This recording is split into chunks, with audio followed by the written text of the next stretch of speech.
Hello, and welcome to another episode of the Dungeon Masters Dojo podcast. This is a show for game masters and players alike. We hope to bring you tips and tricks to elevate your game and develop the art of dungeon mastery. I'm your host, Louis Aponte, and these are your dungeon masters, Scott Labby and Bill Robitaille. Let's enter the dojo and see what they have in store for us today.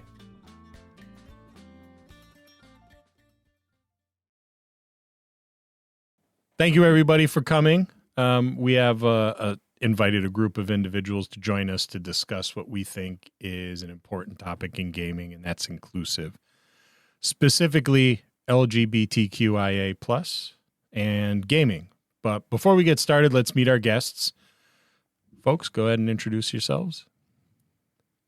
Hi, I'm Tish. I'm from RollgayRoleplay podcast.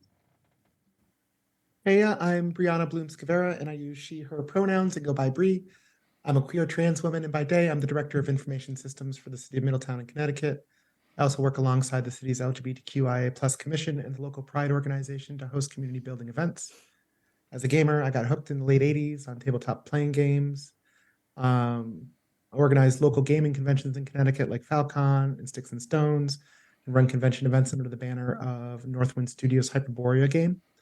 I had the wonderful opportunity to attend Rising Phoenix Gaming Convention just recently, and I was a guest speaker on its diversity panel. And additionally, I'll be a guest speaker at the National Conference of Community Injustices Equity Leadership Alliance later this year. And I can be heard weekly on my radio show, Wonderland with DJ Cheshire Cat on WESU Middletown, 88.1 FM. Well, I'm glad I don't have to go after that. I was going to say, women supporting women, but also Tisha, Bree ate you up, girl. She did. She did. She did. Yeah. My bad. Speaking of, I also have a very nice resume, and I've just my brain is so scattered, so I can't quite remember all the things that I do. Hi, I am Jonathon. My pronouns are all of them. I am on RollgayRoleplay, and then we're gonna y'all are gonna add in all the other stuff too. Yes? No? Okay. And that's all I have. Hi, my name is Eric. I use he, they pronouns. I host a podcast called The Queer Experience. We do tabletop actual plays and some interview panels. And then I also am a member of the Boston Gamers organization. I'm Elizabeth Murphy. I'm on the board of Rising Phoenix GameCon. And we were very, very lucky to have Bree speak on our diversity panel and have not Eric, but other members of Boston Gamers there at the con. And my day job, I'm the manager of children's health programs at Barbara Bush Children's Hospital in Portland. Well, thank you, everybody, for coming and joining us. We legitimately couldn't do this without you folks. So I'm glad you guys took the time out of your schedule to come and join us and talk about this and maybe provide a little education for folks out there. We've wanted to do this for a while. Bill and Lou and I talked about it a couple of years ago, but really didn't, we never made it down the runway because we really didn't know how to get it started. And then we met up with Scott Legault last year at Rising Phoenix GameCon, and he's like, hey, I got an idea. And I said, well, this is a great idea. And it was to do some diversity stuff. So he put us in contact with Elizabeth, and we figured we'd start here. So we each contacted folks that we know, and this is how it came together. So I'm glad it finally did. A couple attempts. Scheduling, of course, is always questionable, but thank you again for all of you showing up. So let's get right into it. What has been a positive representation of queerness in a tabletop role-playing game that you've played? And can I use the term queerness? Is that appropriate? Yes. So one of my favorite campaigns was a Mutants and Masterminds game, which was based on the 2005 movie Sky High, and it features teenage superheroes. I was really impressed by how the group handled the player character Mercy. She was the daughter of the world's Magneto-esque supervillain. Mercy's queerness wasn't her defining trait, and it was only gradually revealed as the character aged. Her desire was to have an independent identity separate from her family's heritage, and to have a relationship free from the interference of the world. And those motivations were relatable regardless of one's sexual or gender identity. And that's what made the game such a positive representation of queerness in a tabletop role-playing game for me, because characters were queer, but that wasn't all of who they were, or even the most important part about who they were. And was this character portrayed by another player, or was she an NPC run by the DM or GM? It was by another player. That was a player character. Anybody else? Can you repeat the question? Yeah. Oh, sorry. Go ahead, Eric. Oh, sorry. I was like, I feel like for me, like, because most of my, like, especially as like I'm a forever DM, so I run most of my games. Like, I feel like all of them all have that level of queerness in them innately because I'm running the game. And so you kind of have to be on board with it to play the game with me, because if you're not, then you're not going to have a good time, because there's going to be queer characters, there's going to be non-binary characters, trans characters, etc., that are going to be present in the game. I do think one time that I had, I think was a really fun moment was I was doing it for somebody's Twitch stream. We played Monster Hearts 2, which is this very teen angsty by way of like monstrosities trying to navigate high school. So it's about kind of puberty and trauma and all these things, and everyone's horny. And so we had like all my players were straight, and one of the straight men on the panel that was playing with us, or one of the players, ended up like in like this kink and leather relationship with another male character. And like everyone just kind of like dove in, and I told them I didn't want to have a 100% heterosexual game, given that I had all straight players, and there wasn't a straight player to be found in the actual game itself. And everyone dove in, and I think got to have fun. And for me, that was more fun at times than some of the regular campaigns where like I just expect, because all my players are queer identifying, to see a lot of straight folks come in and be able to like just let loose and have a good time and not make it the butt of a joke, but make it relevant plot points. So how do you do that respectfully without parodying things as a straight player? So I have something to say there, unless you want to go ahead, Eric. Oh no, go for it. I think that for me, like, diversity and inclusion is not the same as belonging. So we've all had moments where we felt different. And I think my example of a game that kind of fits this category was run by a guy who was autistic. Obviously, in the podcast that I'm in now, RollgayRoleplay, we have a sense of belonging there with all of us because we are all queer. But to feel included in a game that is run by a not queer person is something a little bit special, like feeling like you belong there and not just, like you said, a trope or something. I don't know. I think it just comes from people leaning into their compassion and recognizing that being queer or being LGBTQIA plus is not so different from how everybody else is different. So I think that if you can lean into your compassion while you're gaming with queer people, then you shouldn't have a problem with it. And going with positive representation in like a table I've sat at, I don't think I've ever had positive queer representation that was manufactured by like a company or manufactured by the game itself. It was created by the dungeon master, the game master in these situations. So like what I am in is primarily queer. So all of the representation is fantastic representation to me, especially because of the people that I play with. They kind of make they make the queerness pop out. And one of the things that I love about being in a space where people are primarily queer and playing these queer characters is that like the overtness of it comes out. And those are the inside jokes that we all get, and we can be that way with each other.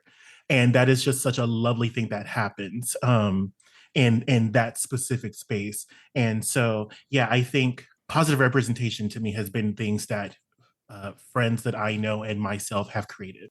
I think Tisha answered this a little bit when I asked the question on the player side of things, but what suggestions would you have for GMs who are not LGBTQIA+, who wish to introduce queer themes and representation into their games without making it a parody? Don't talk about nothing you don't know about. That's number one, first and foremost. Leather and kink community was brought up, and if you don't know anything about the leather community, then don't come in here. Daddy leather vest, like don't do all that, because that is you're going to do exactly what you're trying not to do. Now, I think that in that conversation, it is a slippery slope, and it is the word I'm looking for. There's a lot of nuance in it, and there's going to be a lot of understood by the queer people at your table that you're not going to understand. And so, in my opinion, this is not global, but in my opinion, if you are trying to introduce a queer person as a person who is heterosexual, then do it, and then listen to the people and how they react to you as this person does things. And if it is giving an air of cringe every time this character that you've introduced acts or anything like that, and that is not your intention, then you need to read the room. I think and that's what queer people have been doing since the dawn of time. We're basically trained to do this. The moment we figure out that we're not like everybody else is we can read a room real fast. So if you can catch on, I think with people you trust, that'll help you in creating a character that is going to actually provide story and provide the people in your campaign with a new character to interact with that is not going to be harmful. I'm 45 years old. I've been playing role-playing games for way too long, and I am so over one-note NPCs, regardless of what that one note is. When I was like a preteen, the game master might introduce an NPC whose entire shtick was like they had a funny accent. That really doesn't cut it for me anymore. So when it comes to introducing queer themes and representation into a game, I would want the game master to keep in mind that stories benefit from multidimensional characters. If your entire personality and motivation boils down to like a single quirk or mannerism, that's lazy normally, and it's offensive when it's a marginalized identity that's the shtick. And then I think, Tisha kind of talked about that sense of belonging as universal. There's a lot of universal themes, especially when it comes to actually implementing plots in games. Queer themes overlap with tropes that almost always appear in RPGs, so lean into that overlap. Struggling with hierarchical power structures enforced by cultural institutions, exploring bodily autonomy, the experience of being othered or excluded from the public sphere, challenging expectations of relationship roles and societal norms. These speak to my experience as a queer person, and they're regular themes in games I've played. I don't know how many games I've sat in where player characters like chafe at feudal societies and the oppressive caste systems they implement. And I don't think it's a huge leap to take that type of narrative and flavor it with queerness. I mean, there's not a huge leap from Robin Hood and the band of merry folk, like fighting a person who is taxing the poor into oblivion, and someone who is fighting for the underrepresented and marginalized. It's very similar, and it doesn't take a lot to cross into queer themes. I think the X-Men comic books in the 60s did a very good job of that. Yeah, I mean, they clearly were drawing like parallels between racism and superheroes. And that type of backdoor metaphor is something that most people are comfortable with. Star Trek did it how often under Gene Roddenberry's vision? So players and GMs have this treasure trove of existing examples of how to introduce new themes that represent marginalized identities. And they can just rely on the wonderful stories we already have and adapt them to the here and now. On top of that, I think one thing is also almost like the other side of it a little bit. Like, I feel like sometimes when people try and introduce queer characters or queer themes, like they overthink it all. Like, well, I made this character queer, so I have to do all these extra things. Like, no, like build your character out. Like, if you've got this character who they're going to meet, who's a merchant or whatever, and he has a husband, let him have a husband, but let him still do all the other things that you were going to have him do, because then the husband isn't the central focus. It's just like, maybe like he's present for a moment or he's around. And I think one thing when I run games is I try and break down like the instant drive towards having like patriarchal societies that are heteronormative, et cetera, like find ways to play with that. Like maybe your whatever monarch you're under isn't straight all the time. Like maybe there is two kings ruling together, or what, like having some of those things where you're just not overthinking it. You're let your players explore what that means to them and let them explore things. And the other thing is super simple, but like include pronouns and include pronouns that aren't just he or she. So if you can have a character that uses they, them pronouns, or he, they, or she, they pronouns, like, or any of the other pronouns that we have, as long as to the length that you are comfortable and can be consistent. Because there are pronoun sets that like, I know that I would mess up if I were DMing. So I'm not going to throw those in right now because I would then end up messing up and that would detract from the game. But if you can be comfortable introducing a non-binary character who uses they, them pronouns, there's no harm in having that character present and let your players know that that is a piece of your world. So I'm in a D&D game, and all of us in the game, to be clear, are straight-ish mostly. And two of us who are both straight women were playing characters who sort of organically developed into having a relationship with each other. And it was fun because it was never more than flavor, like it was a thing that was happening, but we never made a big deal out of it. It was motivational for some decisions that each one of our characters made, but we didn't turn it into a big thing either. And it was, as you said, it was kind of fun to go there and do that. But at the same time, I never felt like, oh my gosh, I hope I'm not sliding into tropes or anything, because it was part of the background and it was fun. Like it was cool to kind of step out of who I am. I've had experiences at gaming tables, and it hasn't been for a long time, but where it's been almost a bizarre DM kind of feeding some weird fetish fantasy thing. And that's really the only time I've ever like experienced anything like that at a gaming table. It was the last time I played at that table because it was just bordering on like weirdness, and it was more a DM thing than anything else. But treating it with respect, I imagine it's like a fine line where you can kind of overdo it, and bring it to a place that's just not respective, of the community. We're just cliche sometimes. Like yeah, that's what I'm trying to say. So it doesn't become like their entire cliche. Personality. Yeah. mm-hmm. Yeah, I think Critical Role's Vox Machina has a character. I always get the brother and sister's name confused. Vexalia and Dax, right? Yeah, who I think he's got some bisexual leanings, and there's like a flirtatious thing with the magic shop owner. But I think that's handled pretty tastefully, where it doesn't become the entire character. It's just a facet of that character's personality. And I think they handle it pretty well and respectfully. It seems like they have a good combination of, balance for that. I think that there are a ton of resources out there. If you are a straight white male DM and you have any other type of diversity, or if you want to bring some diversity to your table as a DM, there are so many resources out there. You can even like go on Facebook and find resources on how to kind of approach this situation.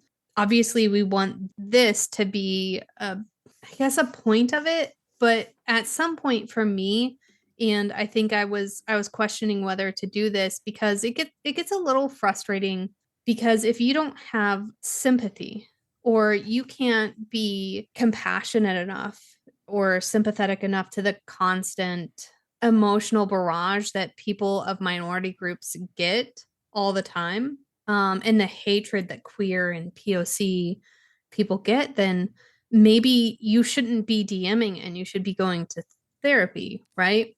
Because we see this stuff in the news, right? Constantly. We see the hatred of, people who are just slightly different. And so it's a little hard to have a conversation with non-queer people who are saying, I want to introduce a queer person into my game, but I'm not sure how to do it. Do you not have any queer friends? Do you not have friends who are maybe a little bit different from you? I don't know. It's a touchy subject, I think, for maybe all of us. I know for me in particular, because we are people. We are multifaceted. I have a stack of comic books. You mentioned X-Men. I love Marvel, right? I play instruments. I'm a linguist. I was a linguistics major. I have my a master's degree in linguistics. Like, there are so many different things that are like cool or different about me other than my sexuality. So when you're introducing a character and you want them to be queer, let them have other things that are interesting about them too. You know, I wouldn't make a human fighter the same as this human fighter, right? I wouldn't have two human fighters in my game that are the same basic straight white guy, because we're all multifaceted. So this is just one piece of our identity. And yeah, we lean into the community a lot because this is a place where we're understood and we don't have to constantly explain ourselves. Yeah, okay, yeah. Basically, Sorry. I was just gonna say, you hit the nail on the head with one of the things that I was also thinking. It's just like we are giving you to our best ability. We are giving you like these very well thought out answers, but at the end of the day, honey, we are all exhausted. The truth is that when being met with a question like, how do you as a non-queer person introduce a queer character, like yeah, we're giving you these sentences, we're giving you good stuff, but in our heads I think all of us are just like, don't do it.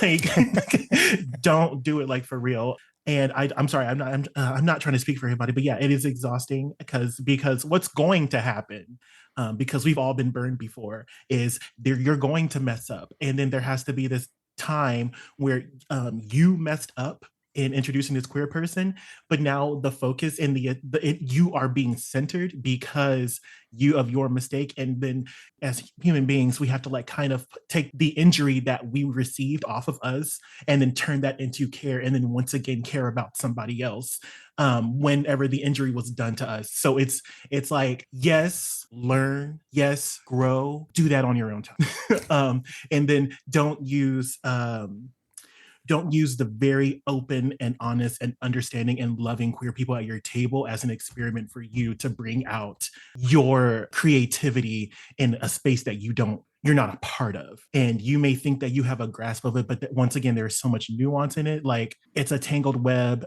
and you will get caught. So just don't. So that's the real answer from me. Yeah. I think one thing building out of that is like, if you are a DM who's trying to introduce those kinds of characters or trying to introduce different elements to your story that you're uncomfortable with or you haven't experienced yourself, I'm a big believer in collaborative storytelling to begin with. So having your characters be like, okay, like, we've got a merchant here. Someone tell me about this merchant. Like, who are they? Give me some insight. Give me a couple details. I've very much stepped away from D&D over the past couple of years, especially with like the last roughly year, and like this week they're having a bad week. So I'm like rolling them back a little bit, using other systems, and a lot of games that are run on the Powered by the Apocalypse system. So like Masks, Monster of the Week, the Monster Hearts 2, there's a bunch of others. It's all about the collaborative nature of people coming to the table to talk about like, who is this person to you? How do they play into the story? When I run those games, I write very little other than maybe a villain and a couple beats along the path. And I let them fill in the world.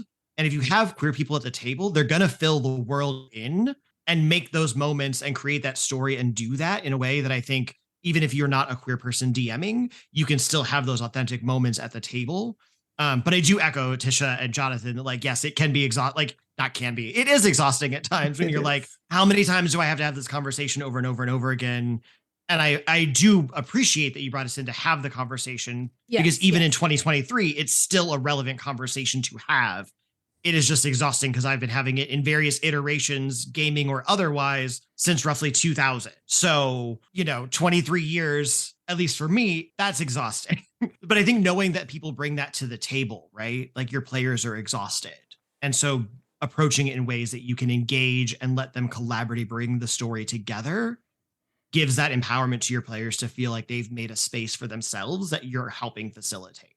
Talking about exhausted, like, I just want to give you a very concrete single example of what is exhausting for me. When we talk about the current state of the world and what's happening with like anti-queer and anti-trans legislation in the United States, I'm in Connecticut. It's a nice, safe place for the most part for trans people. Because of my day job and because of who I am seeing families leaving their homes that they've been in other states, some with no plan other than get the hell out because their kids are not going to receive the medical care. There are people who are coming to Connecticut just to be homeless because they'd rather be homeless and safe here to get medical care than stay in other states. And the toll it takes working with these people, hearing their stories, it's great if someone wants to play a game and incorporate some of these themes to maybe spread some empathy. But it does get a little bit weird because, like, there's people who are homeless now because of they had to escape a law. Like, that's, pardon me, that's fucked up. And when I say exhausted, I am emotionally and mentally and spiritually spent sometimes, because there is hatred in the world. And when you are dealing with the real world consequences of being targeted, like, you still have to go to work. You still have to find joy, and you still have to move forward. Otherwise, you just get ground down. And that is fucking exhausting. And for a lot of people, tabletop is the one space you can get away. Mm-hmm. And it's the one space that you can have that is untarnished by that. Which is why when I run my games, I don't include racism, I don't include homophobia, transphobia, etc., because the real world's shitty enough, and I don't need that in my game. There's other ways I can create conflict and story and all of that. But I think that, like, to build off Bree, like, it's for some people, that's the one space they get, which is why there's such a level of wanting the DM to do it well, because if that one space is tarnished, for some people, a table being a bad day, you can move on and find another table and be fine. For someone, like, I'll speak for myself, if I show up to a table and it goes badly, like, that can be devastating in ways that I think straight folks don't always understand. And I think one thing to take out of this, if you are a DM and you have queer players or a person of color or somebody just different than you at your table, or just anybody at all, and they have a conversation with you, hey, this makes me feel a little uncomfortable, right? Like, you're playing the bartender as, like, silly himbo, and you just cross the line a little bit. And somebody comes to you and says, that makes me feel a little bit uncomfortable. Meet them with open ears and just say, okay, this is a space where we're here to escape and enjoy ourselves, or find them a different table, or, you find yourself different PCs if it's not a match, I guess. I don't know. I guess that's a tough one. Mm-hmm. Be open to listening to their concerns, because part of my problem is a lot of times when, let's say that, so I am a queer woman. Sorry, I didn't say my pronouns earlier. They are she, her. I am a queer woman who has brought up issues with a straight DM before, where they were sexualizing my character. I move around a lot, and so I find a lot of, like, random different tables to try. So it's often met, when I bring that up, it's often met with weaponized ignorance. So I get it that you don't know something, but I'm telling you, this is bothering me. And for you just to say, well, I didn't know, you'll just have to deal with it, I've already written the story, is not good enough. That's not good enough as a DM. Mm-hmm. It's not good enough as a person. No, not just Absolutely. a DM. As Bree said, that is lazy. That is very lazy. And I think one thing to kind of build up for, I think, to avoid some of those things, I just put it in the chat for folks, but just implementing simple safety tools for your games. For the pod that I run, any player that I have come on, I have my own form that I have people fill out, which is like, what are the things that I'm not to touch if you're playing with me? What are the things that you want me to fade to black if we get to? Like, you're good, but you want to, like, which is usually like, if it gets a little steamy, I want you to fade to black. Cool, got it. And then, like, what are the things you need me to know in order to make sure you're having a good like gaming experience? And I get a lot of variety in the answers, that things that I wouldn't have thought about from different people, or been like, oh, like animal cruelty is a big one that comes up a lot. I'm trying to think, like, usually sexual assault and some of those things are ones that come up as, like, don't cross those lines, which I think for a lot of people, like, those are lines, like, I probably wouldn't have gone there anyways, but it's good to have that written down and engage that conversation with people, because they'll let you know what those boundaries are if you ask at the onset. And then for Tish's experience, that would have fended some of that off potentially, if a DM would have said, maybe not, maybe that person is a shit person and they would have done it anyways. But in theory, it could have fended off creating space that was uncomfortable for somebody if they would have taken some time to get to know their players and said, what are your lines? That's actually a standard for our session 0 is always, where are the boundaries? What are you uncomfortable with? What are you comfortable with? And we've touted this a number of times, especially during our big push for session zeros, where that stuff is not brought and they say, if you want to pull it aside and talk to us individually, just one-on-one, that's great. If you want to bring it up in front of the table to make sure that everyone knows exactly where you stand, that's great too.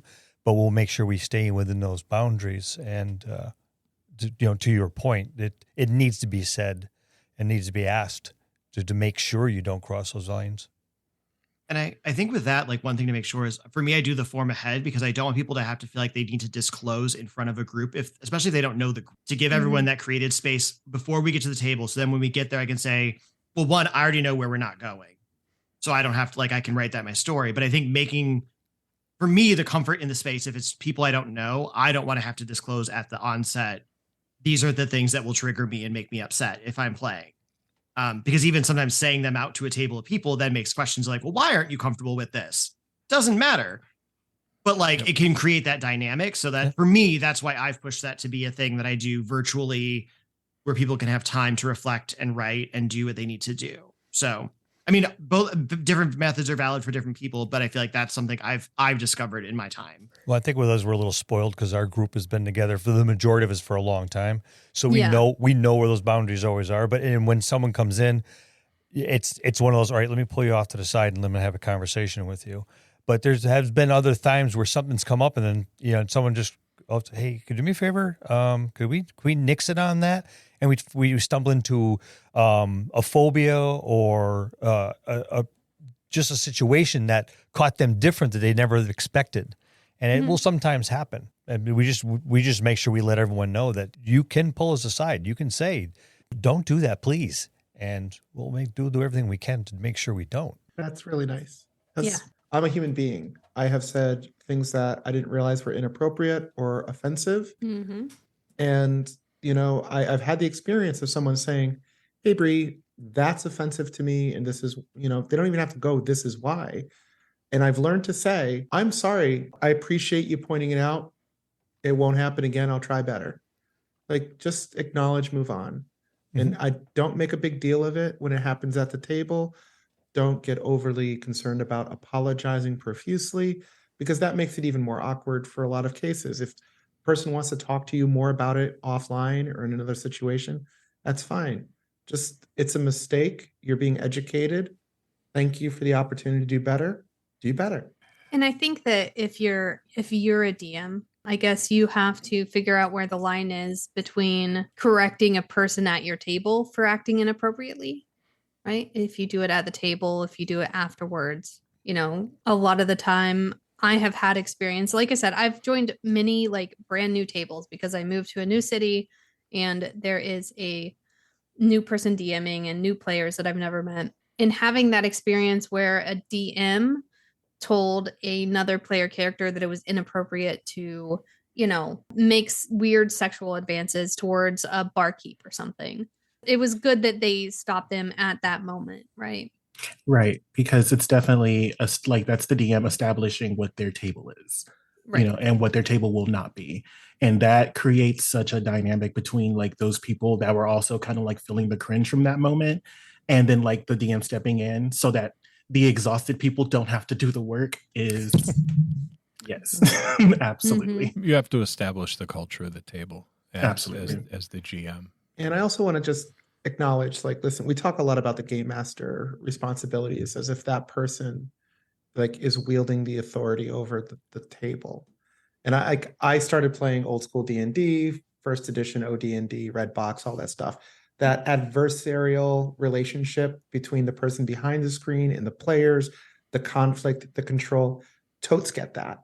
But the plain fact of the matter is, especially if you're going to a con game, that person who's sitting behind the screen, A, may not even have a screen these days because they don't believe in that division. B, this might be their first game. And they might not be that confident and they're really just trying to feel out. Or you're going to a group where the actual folks who have the most sway over the table isn't the person running. That's the person that everyone has bullied in to organizing the good time. We're all here together to spend time together. And it's so important that like players and the person who's telling the story or taking the lead are collaboratively making sure everyone at the table feels safe. And if there's a problem, folks shouldn't just sit there and wait, well, I hope the storyteller really addresses this because I'm getting uncomfortable, because they may not have the tools to do it. And I don't think it's fair to take a novice person who's just spreading their creative wings and saying, you didn't have the stuff to challenge someone you might be intimidated by, and therefore the game is failing. It's a community game. We're a community. The community has to take care of itself. I like that. Yeah, Thank you for that insight, Bree. Absolutely. Yeah. So I'm sure you've heard this sort of thing or read this sort of thing before. A queer person has been introduced as a character in your favorite D&D stream or podcast. You check the comments and you see Dudebro ask, why are we making this political? Or why does there have to be an agenda in every part of media nowadays? Or LGBTQIA plus people wouldn't have such a hard time if they stopped talking about it. Or it's only a big deal because they make it a big deal. How do you respond to that? You mind if I just start ranting? Go ahead. Good. Because I'm not sure I would respond to those fucking questions. My experience is that people who ask those questions in comment sections aren't actually in search of education or understanding. All right, let's be clear. We're on a podcast, right? So we have the internet at our fingertips. So if Dudebro wanted to learn about the experience of LGBTQIA plus people, the importance of representation, how our actual culture is already built on identity politics, what privileges, that Dudebro could fucking look it up. If they didn't know where to look, they could have messaged the creators and not post that crap in the comment section. But no, they posted it so they could be applauded by others for standing up for their cultural background. And I get that, folks. Just to be clear, folks generally aren't aware of issues that affect the well-being of people outside their identity group. I don't know, when I brought it up earlier, how many people were aware of the migration of trans people from states who are accepting homelessness because of safety issues. Because if you're not in the community, you wouldn't be aware of it, because it's hard to be aware of every fucking injustice in society and the world at large. If I sound cynical and defensive, it's because I am. I drove from Connecticut to Wisconsin for GaryCon in March. I have been going to GaryCon since GaryCon 2. It's 15 this year. But this year, I had to map out the road and check active and pending legislation on a state-by-state basis to make sure that I wouldn't be arrested for using a public restroom. There is proposed legislation at the federal level that would prohibit me from receiving medical care because I'm trans. As of this afternoon, April 24th, 2023, there are a total of 469 anti-LGBTQ bills currently under consideration that would prevent our existence from being discussed in school systems, deny us medical treatment, deny us from enjoying the same rights as cisgender heterosexuals, criminalize going out in public, and now in Florida to equate our existence to pedophilia and execute pedophiles. So when a person somehow lives in this country or culture, can ignore the persecution queer people face, and then criticizes a piece of popular culture for attempting to include representation, I've fucking lost the ability to perceive that as simple naivety. Can't even say the word right. That's how pissed off I am. Naivete. Like, that person is not making that comment out of naivete. They are doing it because they came with an agenda to accuse queer people of having an agenda. And again, I'm fucking pissed off because this is the world we live in, and it's fucking exhausting. Clearly, the first and foremost is that question is not being asked in good faith. As you said, Bree, you're not asking for educational purposes.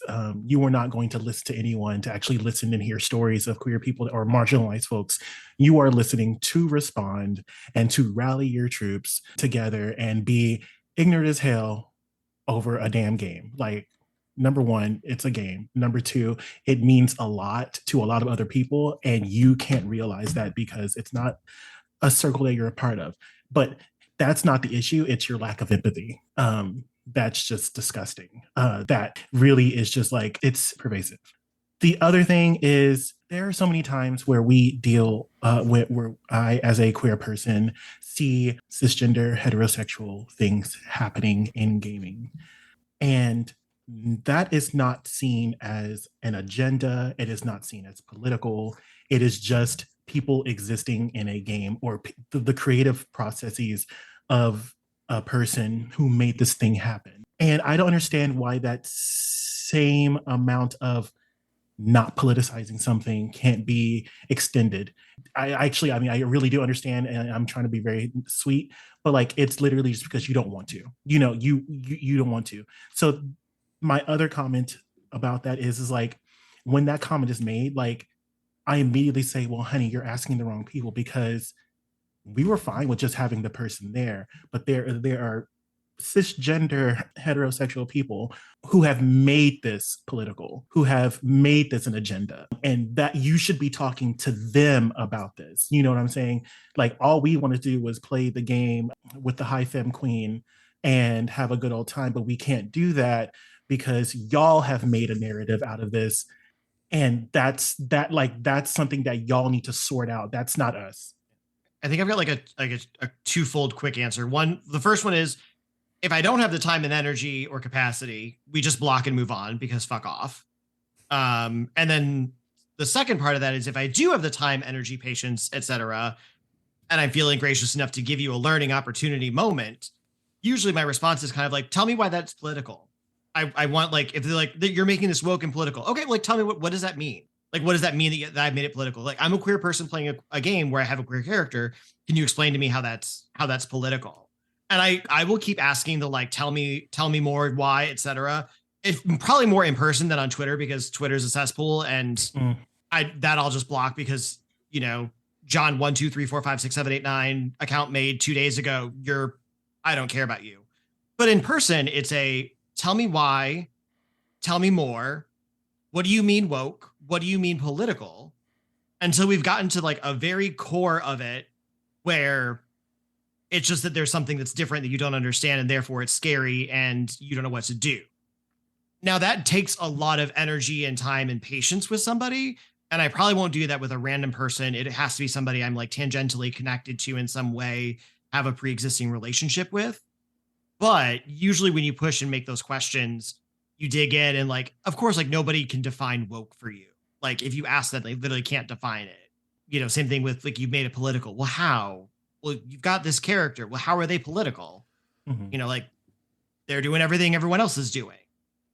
But going back to the fact that we're all exhausted and tired, most of us don't have time and patience for that kind of conversation. So doing it is almost like it's a moment of grace that I'm giving you that you may or may not deserve. And whenever you do the line of questioning, you said they may not be aware or like understand or something like that, or they're scared of it.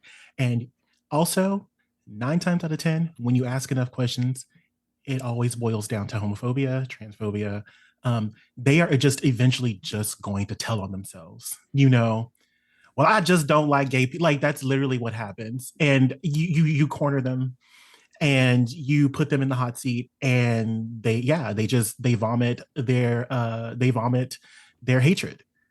And so I think that, once again, you know, a bad faith question and the pageantry of it all is, well, I'm just curious and I just want to know and I just don't understand. It's like, no, you know exactly what the hell you're doing, and you're playing a great game, but go play that with somebody else.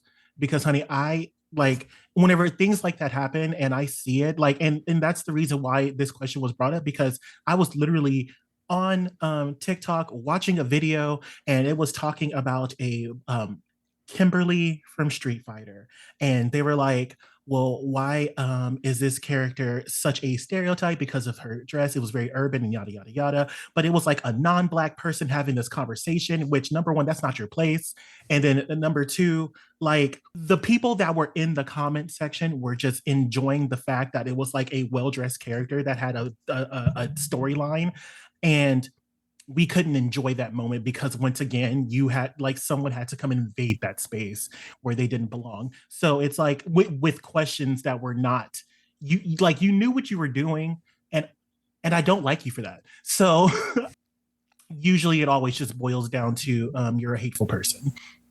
Let's take a moment to talk about our sponsor. You're a new DM who wants to jump behind the screen. Maybe you've been volunteered by your gaming group but aren't quite ready. What if I were to tell you that I can put a team of professional writers alongside you at your desk while you're prepping your game? With Describe, we can do just that. These narratives vividly describe monsters, places, spells, people, you name it. It's there, and there are more than 6,000 of these easy to search up, copy, and pasteable, beautifully written narratives right at your fingertips. Describe has graciously provided us with a discount for our listeners. Head on over to describe.com/DMD. Use the code DMD at checkout to try Describe for 2 weeks for free. Links will be in the show notes. And now, back to the show. I had a thought I wanted, as we've been kind of like talking about stuff, I had something I wanted, as we were on our break, my brain was marinating a little bit. I think something I would say when you asked, I think the question about like as a straight person trying to DM, including queer characters, how can people go about doing that? Honestly, I think something people need to do is go find a queer table run by a queer person and sit and play. Let it like sit and take in what people are talking about. Then be open to those experiences, open to those games, and see how other people are doing it, because then you'll start picking up on things. You'll start feeling more comfortable. And in that space, especially if it's like a D&D game, you're not necessarily in control of the narrative. And like, while some games are more collaborative, I think sitting at those tables and letting yourself just be in that space can do a lot for somebody trying to figure out, how can I do this well? How can I do this better? The best way is literally just sitting around with people that you know and having somebody run a game and, you know, letting that experience impact you and being able to take some of that in. Not to put like onus on a DM to like teach you how to do something, but like finding that space to say, I just want to play and I want to get more of a vibe of different styles and different people and how people tell stories. And that can open up, I think, some interesting things that you wouldn't get if you're trying to do that on your own as a DM. That's a good idea. But before, you know, YouTube and all this other stuff, that's how we learned to run games, by having games run for us or watching someone run a game. That's how I learned. And a good rule of thumb is don't lean into tropes of a community that you're not a part of, or more oppressed community that you're not a part of. Like, I'm not a part of a cishet white boys club, but I think it's okay for me to lean into a trope of that, because we're punching up instead of punching down, you know? Like, if I called myself Chad and played a frat bro, I think that would be okay. You've literally called yourself Chad. I literally and played a frat have bro. called myself Chad. Sorry. I'm giving excuses for myself. But yeah, I mean, just don't punch down. Sorry. I live. I don't mean to offend you, Scott, or William. No. Sorry. But also be offended, and it's fine. Okay, like, do I look like a Chad or a frat bro? I've never been part of a frat. I think, yeah. I mean, I'm not going to comment. Like, but that's another thing, is that just talking about like proximities and things like that. Every queer person has encountered a straight white male. Okay. And the straight white male is the dominating personality in most non-queer centered circles. So whenever I went to school, it was primary, like that's what I went to school with. So I have enough experience with that. I don't even call it punching up, because that's not what I'm doing. It's like, no. Like, literally, this is what y'all be doing sometimes. So I'm about to put this all up in my DM campaign. And if you cannot handle it as a cisgender heterosexual man, then cope elsewhere, because that's happening. But it is indeed an insult if you do the same to me, because that is not reverse jack shit. That is just you being terrible. Like, period. I think that goes back to that's often an argument that we see in those comment sections, right? Well, you know, if he can use the F word, why can't I use the F word or the N word, or, you know, all of these different things? That's reverse racism, blah, blah, blah. There's a difference. The world is heteronormative. The world is your superhero comics. You see yourself, right? And so when you don't see yourself, you feel like that's political somehow. But what that does to me, like, my favorite comic books are comic books that have women in them that are not written by Alan Moore, and they're strong women, because I want to see myself in that. Like, you get to see yourself in Superman, in Iron Man, in Wolverine. So, you know, take a second and imagine that all of your hobbies, all of your media, you never saw yourself, and what that would mean to you if you finally did. That's a good way of putting it. It really is. I tried to transition when I was in my 20s, and it was so fucking difficult because there just weren't that many trans women in media in like that you could look up to as successes. And most of my peer group, I mean, there are certain stereotypes that are stereotypes because unfortunately they're true. And I'm not talking about behavior, but a lot of people I knew were sex workers. A lot of us I ended up homeless and without a job when I tried to transition at work. And not having representation in the stories that I read or in the movies I watch. Like, I was a comic book collector until I had to sell all my comics because I was homeless and I needed the money. Like, these are things that's like, who am I looking up to? Like, what hope do I have if no one's showing that there's a better life for me other than just subsistence living? It was one of the most demoralizing things to just want to look up to someone and not have anyone to look up with that I recognized as me. So it's like looking in a mirror but never seeing a reflection. You're just waiting for one, you know? Well, I guess we could also, that's also an apt description of gender dysphoria if you have it. So good job, Scott. It's like, imagine if, and I'm not saying that all queer people have parents like this or guardians like this, but imagine if, you know, I mean, society just tells you you'll never be anything but a sex worker. You'll never be anything but, you know, some man's eye candy. You know, you'll never be anything other than a side character that was sexually assaulted, and that's why you're mad. That's what a lot of us, well, you know, I'm speaking from my experience as a woman as well. In Bree, we don't get a lot of representation until after the 90s. So what are we looking up to? You know, what do we think we can do with our lives? You know, I didn't have parents or guardians growing up that told me I could be anything that I wanted to be. I didn't have that kind of life, and I was also told that who I felt that I was inside was an abomination, you know? So being able to see a queer character on TV that is powerful, or in a comic book that is powerful and is who I feel like I am inside, that would have probably been somebody I looked up to.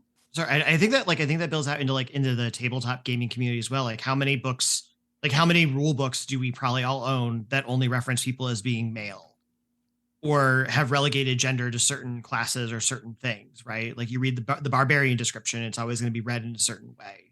I think stuff has gotten better with it, but like, it's all entrenched. Like, not seeing yourself in comics is connected to not being able to have a good experience in a game because they're not using language in a game as you're reading it for the first time that's going to lend itself to that.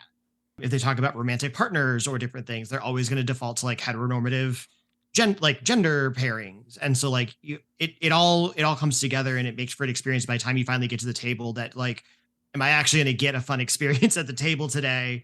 Because everything's kind of stacked in a way that like, if you're not being intentional about it, it's not. Like, if you come upon a band of henchmen, how many times is that entire group going to be described as male? How many times like you go into spaces and like, it's always the king running this and the person doing that, like, and it's all set in a very specific way. And if you don't play with that and push it a little bit, you're not going to be able to let people see themselves in the campaign. I think that's a piece that's important for people as they're sitting at the table. Are there other people in the game that also represent them, not just their own character that they've made, which, depending on how you play, sometimes your character you made is very not you. Like Tisha playing Chad. Like, that's not her. Maybe it is. Maybe it is. We don't know. We are all Chad. We are all Chad. I actually have a game I'm going to run at some point called Bro Hunters, and it's a ghost hunting bro game written by the author. The game developer is non-binary. It's like everything is entrenched with like bro moves and bro tokens. They're called brokens. Like, it's. And I'm so pumped to play it because we talk about like punching up or making people cope. Like, this is quintessential that. And so like, I think that's the fun thing where you get to like play with some of that and experience it in some different ways. I so want to play that game. Can I just say that? Maybe we should invite Elizabeth to our next Roll Straight role play. Oh my God. Absolutely. And, I feel cooler already. That does remind me of something that came up in our panel on Saturday, which was talking about language and talking about the way people are described and talking about how we have an opportunity to reimagine all of that and use different words when we describe a scenario and when we describe characters. And it doesn't have to be a king. It doesn't have to be a queen. It could be something, completely different that doesn't specify. And how important it is just to try to push back against some of those habits that I think it's very easy for heterosexual people to just fall into without even really thinking, and to sort of push ourselves to do better and to be more thoughtful and provide more space for things to be different and for that to just be how we do things. Absolutely. Because like a lot of the stuff is not like so far out of the box, or not something, or it's not something that didn't happen like in history. Like there have been queens that ruled most of the time better than their male counterpart. Like I was literally just looking at it now. I was reading something, and it was like clearly the bullheaded warrior is a man, and then like this clearly like intelligent goddess of a sorceress is like clearly weaving the spells, casting the things, but she's like the damsel in distress. It's like, how? Like this doesn't make sense. Like it's like, okay, like in 2023 you can't, like, okay, it's boring, it's dull, it's not giving anything. It's giving you didn't try. I appreciate Elizabeth brought up some of the things that were talked about at the panel, and I'm glad we haven't left some conversation about representation, because one of the most fucking irksome things when we do fantasy especially is the emphasis, like, well, we're just drawing from traditions. Like, we're running a role-playing game that's based on like feudalism. Cool. There was more than just like England, right? Mm-hmm. There was cultures all over the world. Like when we talk about kings and queens, well, there was non-monarchy societies that like date way back. And it's one of the things when we talk about going all the way back to bad faith Dudebro, are we all aware, like, the Talmud, which is a collection of scholastic rabbinical Jewish texts, discussed multiple gender identities over 2,000 years ago. Mm-hmm. Like, trans identities aren't new to the modern American age. It's not a symptom of a cultural shift. It is actually just, yet again, a facet of humanity reasserting its existence, because we keep getting left out deliberately. Because the dude bro isn't new. Dude bro has been around for all time. Whoever's in power generally leaves out the stories and history of minorities and the oppressed, because it's easy to erase us because there's so few of us and we have no power.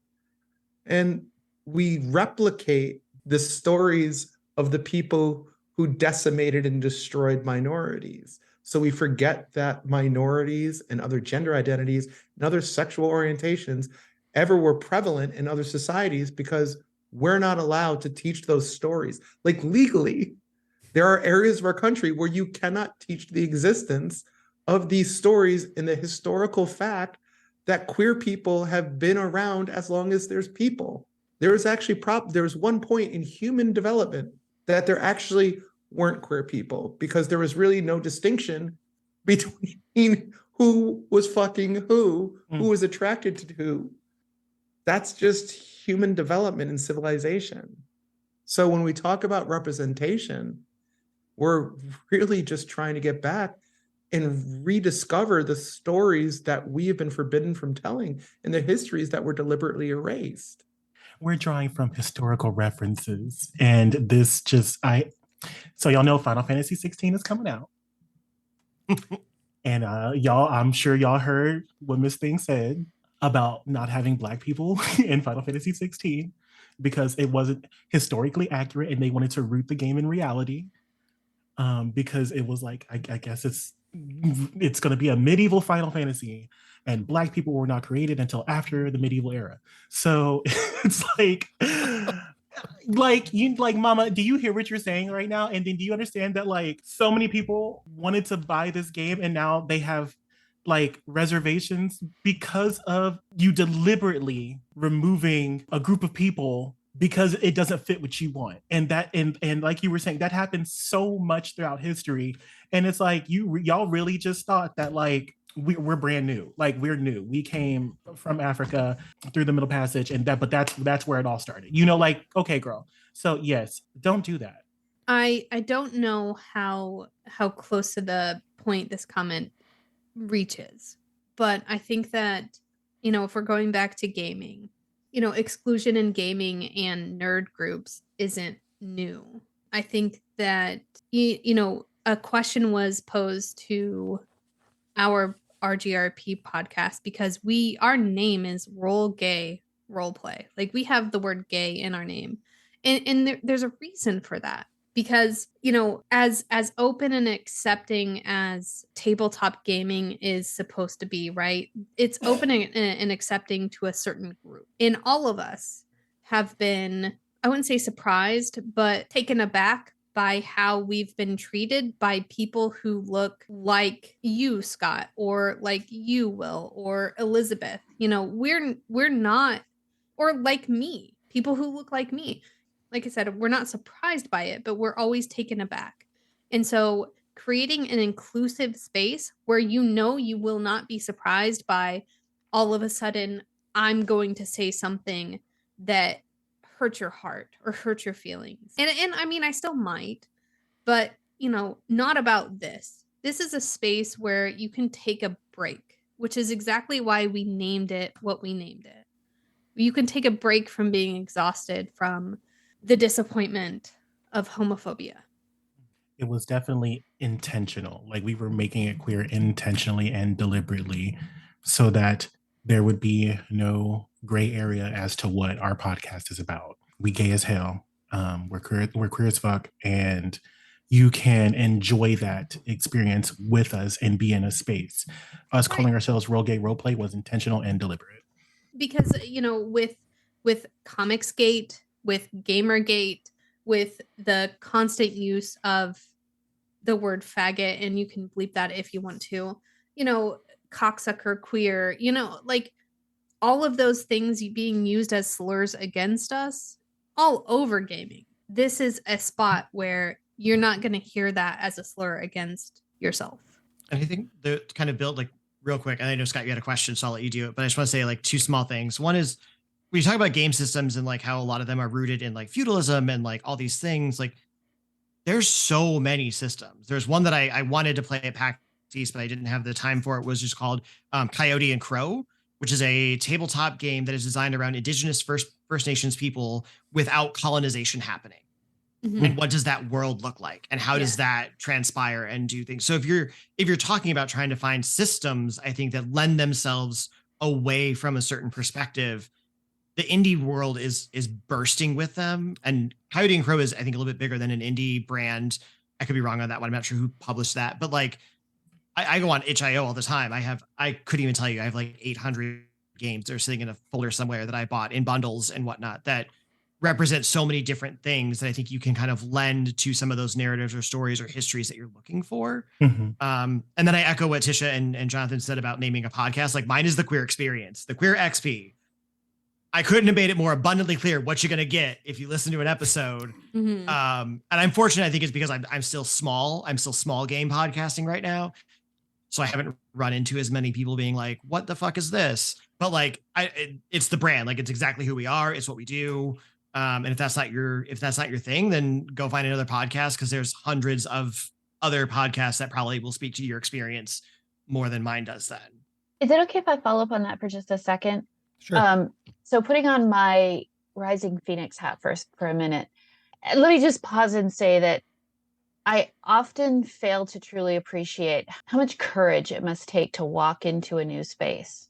Like I can never understand that because of what I look like. I just want to acknowledge how much courage it must take to walk into something like a convention and not know what it's going to be like to be there, and not know how authentic you can be when you're there. And that breaks my heart. But when thinking about how we organize a con and how we try to make a con a safe and welcoming place, my specific question around that is, if you were looking at something, at a description, and you saw specific tables that described themselves as queer friendly, or game descriptions that were specifically about, centering a queer experience, or centering an Indigenous experience, or centering an experience of people of color, or whatever, does that feel appropriative? Does that feel inappropriate for like a bunch of white people to organize?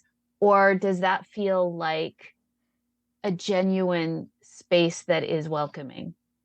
The question would have to be raised: if you have a Black experience, do you have a Black DM? Who do you have running that? Right. Right. If you have, go ahead, Tisha. Sorry. It's all good. I went to PAX East, and we actually had the space used to be called the Diversity Lounge. They changed it to like PAX Intersections Together or something. I forget. They changed it to something that I was like, this, you've kind of lost the meat of the name to let us know what it is, but because we all know what it is and it's at the very front, you can see it. And there was a group that actually did what you're describing, Elizabeth, which is that they had games that were run by LGBTQ people of color, etc. They had a list of like different, and you could have been any, like, you had to fill out an application. So I wrote up a thing, said what game I wanted to run, that it was a game that was written by a queer designer. And they had a number of those. That's actually where Coyote and Crow was being run, was in that space by folks who were connected to the game in some capacity. I will say the unfortunate thing is that there was another tabletop area where people were running games on the main floor. So if people wanted to come and find the game that I was running, you had to know to go look for it in a separate secondary space. And I wasn't even on the schedule until about 3 days before the con started, because it was a lot of like getting everything together at the last second.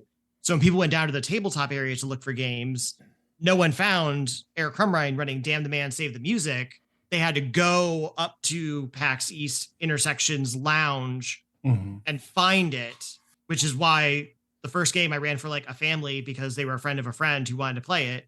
And the second one was because there happened to be 4 people standing around when I was going to run it that sat down and played, not because they actually showed up to play the game. They're just like, what is this? And they had 3 hours to spare. So I do think, looking back to Tisha's comment about like, if someone's going to say, I'm going to run a game focused on Black experience, that DM had better be Black.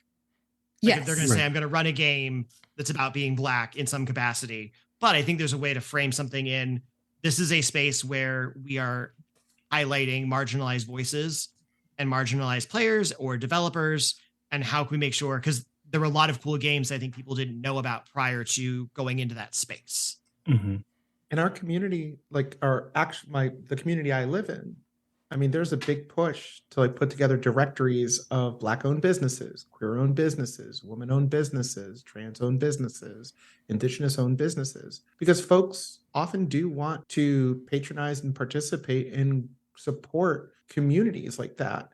And I don't see why it would be a problem if done openly and nicely, not as opposed to like Eric being put in a separate section and not being given the same consideration as any other event that's being submitted to be run on a major convention. I mean, these are just attributes that we're talking about. This game is a 5th edition game. This game is an Adventurers League game. This game happens to be run by a queer person and features queer content. These are all like attributes we already use to describe most of the games we play in. Mid-level, high level, what level queerness do you have? It better be through the roof. I mean, it'd be fine. Period. Yeah. I think, go ahead, Jonathan. Sorry. Okay. Yeah, I was just gonna say, yeah, definitely. If I walk into a space or like I see the brochure and I see the pamphlet and it's saying like, and we're gonna do these things, and then I see I see lily white people, I'm like, I'm going to question the authenticity of it. You know what I'm saying? If I see talking about maybe African-American experiences, and then I see that there is a Black DM, and then I look at the board of all the people that were like in charge of that committee, and I see, man, one Black person, still, I'm just also still kind of like looking at this like, okay, like not that I'm not going to participate because I'm still going to support, but also I'm kind of looking at like, okay, how is this going to go? How are you going to treat them? Where are they going to be? How is this space going to be for them? And then, yeah, like what happened to Eric, are they going to be tucked away in a corner? You know, I always look at placement of things too, because those stories should be on the main floor too. And that's just period. So yeah, if you're doing the work to truly understand things and to truly have those people there, and I mean, be real, like if they're being hired to do something and they need to be paid for it, then like with all things being equal, I don't think that that's necessarily appropriative, or not necessarily appropriative. It's just, it's not appropriative. Okay. But then again, like me being that person, like I am going to scrutinize every single little thing and be like, oh, that table has one less chair than everybody else's. And why is that? Like, I want my people to be taken care of. You know what I'm saying? So it's like just highly like I'm on alert. But I guess that's also because I've been like burned before several times in these spaces. So I don't, it's not, it's a step in the right direction. But then you gotta, when the time comes for that person to have that spotlight, where is that spotlight? Where are they going to be? And are they being taken care of? I need to see all of those things happening for me to walk out feeling like fully satisfied. Imagine going to a con and you see one table that says, this is the cis white heteronormative table. Like it's a heteronormative experience. And then all the rest of the tables are filled with queer people of color. Like, is that a con that you're going to go to? Right. That does make sense. Like when you put it that way. Like, do you feel like you're going to connect with that as a straight person going to a primarily and as a straight person going to Pride? What about that? I think it's kind of a similar experience. I think for me as a cis white person that I have a lot of people who are close to me that have the experience of being normative in our society. And for them, it's very uncomfortable to go to a place that is filled with people that are not like them. So, or to go to a place where it's pointing out a space for them. So you're asking me to go to a con that isn't just overarchingly inclusive. You're asking me to go to a con that points a specific spot in the corner like Eric's spot was. That's the place for me, right? Okay. So I think that's a good way to kind of look at your con. If you are overarchingly a diversive space, that's something that you should look at. That's a good segue, because I think we've covered a ton of ground. To segue into this next question, how can we as a community make the table welcoming for LGBTQIA plus players? It sounds like some of the efforts were kind of clumsy. Eric's story about having that one kind of almost, well, not almost, but it seemed like a segregated room for that subject matter outside of the rest of the gaming convention. How do we do better? Everybody. I really quickly want to defend a little bit the folks that put that together, because they did do a good job, I think, of recruiting folks. I think it was the way that the convention put things together. I know in the spirit of it, the idea was to have space where you could play a game, be authentically yourself, have some fun without others around you. I know what they were going for. Did they get there? I don't think it fully got there. And one thing I think someone talked about, like making sure you're paying your folks. Everyone who did run games there got full 4-day badges for the convention. So they did make sure they took care of their folks. And it always the challenge of like, do you have separate space for marginalized voices and folks in a diversity space of some sort? And that's a huge conversation that I think people fall on lots of different sides of. And like, well, it would have been fun to be on the main floor running games. I understood where they were trying to go. Like, we have the space, we can use it and create a space where people can sit, chill, relax. It can just, sometimes it's a little clumsy. I really want to take a moment and praise Rising Phoenix Gaming Con for specific successes when it comes to making a gaming table or gaming space inclusive and welcoming for LGBTQIA plus people. First, like right from the get-go, you can select pronouns when you register for your badge, so they're displayed right there. Second, They had an attendance policy that made really clear first that they were welcoming and they were not going to tolerate harassment, discrimination, or other obnoxious behaviors that would alienate or other people. Third, they had a diversity panel that members of their board and staff attended. It wasn't just like over in the corner, like con organizers and con staff wanted to be there and they encouraged people to go. And finally, like, it was amazing. Like, I saw so many out proud queer and trans people at the convention space, just playing games, running games as vendors. If you could see people like you at the place you're going, I mean, you're kind of won already. So that's how I know, like, I would be happy to go back to a convention like that. And I look forward to it because those are hallmarks of success.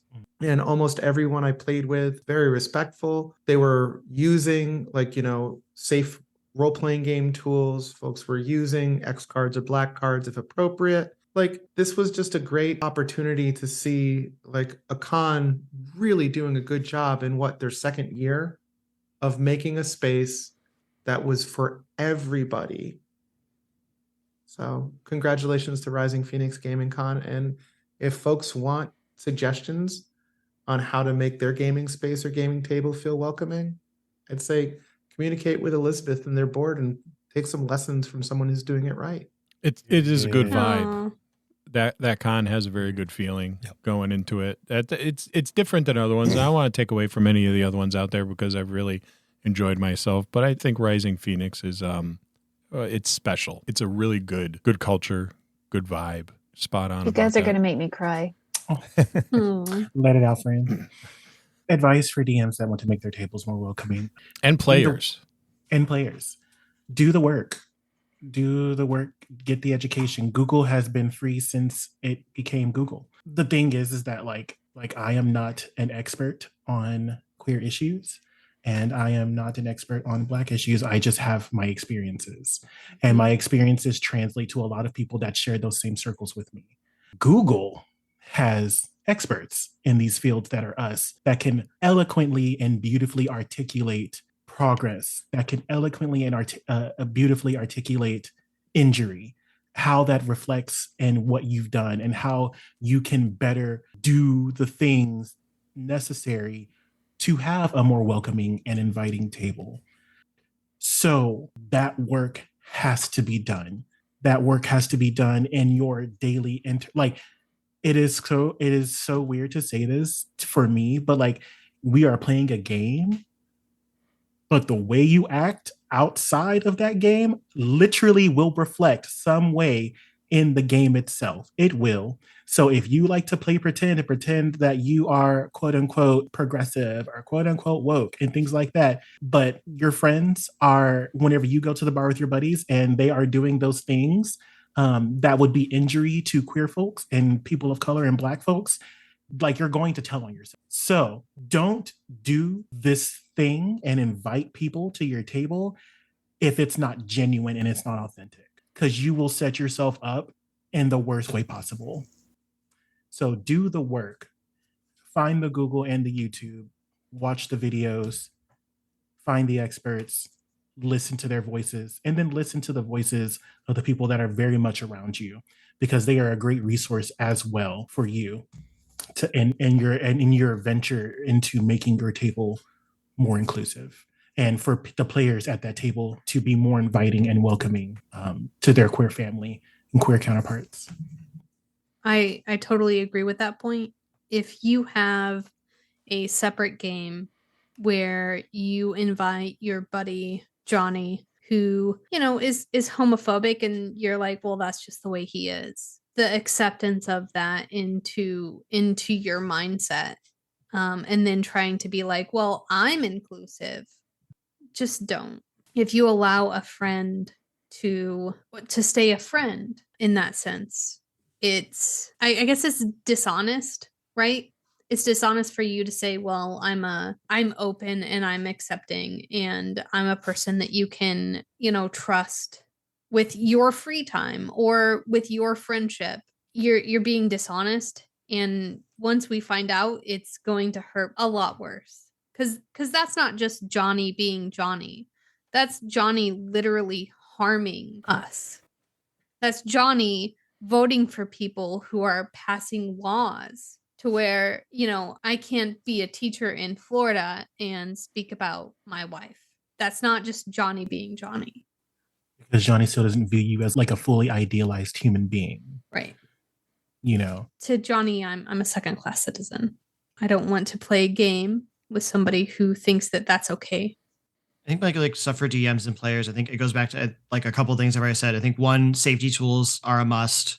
Having those built into anything that you run. I think to Tish's point, like if you have a game that you're running that you would invite one of your queer friends to, then you need to do some soul reflection and figure out what you're doing with that group and how to fix yourself to make it so you're running games consistently that are inclusive and welcoming, regardless of who your players are going to be. With the only exception being like if you're playing a game that maybe the subject matter is challenging for somebody and they wouldn't want to participate because of trigger warnings or content warnings or whatnot, that's separate than like if you're running a game like a D&D game that anyone should be able to join and you would invite a queer friend to it because of players at the table, that's a bigger problem. I think a small tangible thing is just the absolute inclusion of pronouns however you can. I run games a lot virtually, especially for recording podcasts. And when we introduce characters, we throw their name and their pronouns in the chat first thing when we say them the very first time. So that way we get accustomed to it and the players know who they are. We have that on record on the side. It's a small thing, but it goes a very long way in letting folks know that there's a level of expectation of respect and that you're gonna do that. And then I think the last thing is something I said before, which is venture out, listen to actual plays of queer people doing games, venture out, listen to POC like podcasts that are playing games, pull all those things together, find the intersectionalities of things, and you'll start becoming a better DM because of the stories and the things that you're hearing and understanding. So I think you don't get it without entrenching yourself in gaming and in some of those spaces. Thank you all very much for joining us. I think it was really good stuff. Thank you for having us. Yeah. Thank you. Yeah, thank you. We really appreciate you for sure, because I think that a lot of times when we discuss this, it can feel like an attack. Mm-hmm. So we appreciate you being open to listening. Have a good night, everybody. Have a good night. Good Take care, night. guys. And that's LGBTQIA plus and gaming. We'll see you next time in the dojo. That's going to conclude this episode. Thanks for tuning in and listening. Please subscribe to the podcast for more great content. If you'd like to hear a particular topic, you can reach us on Facebook at the Dungeon Masters Dojo, or you can drop us an email at thedungeonmastersdojo@gmail.com. Thank you, and have a good day.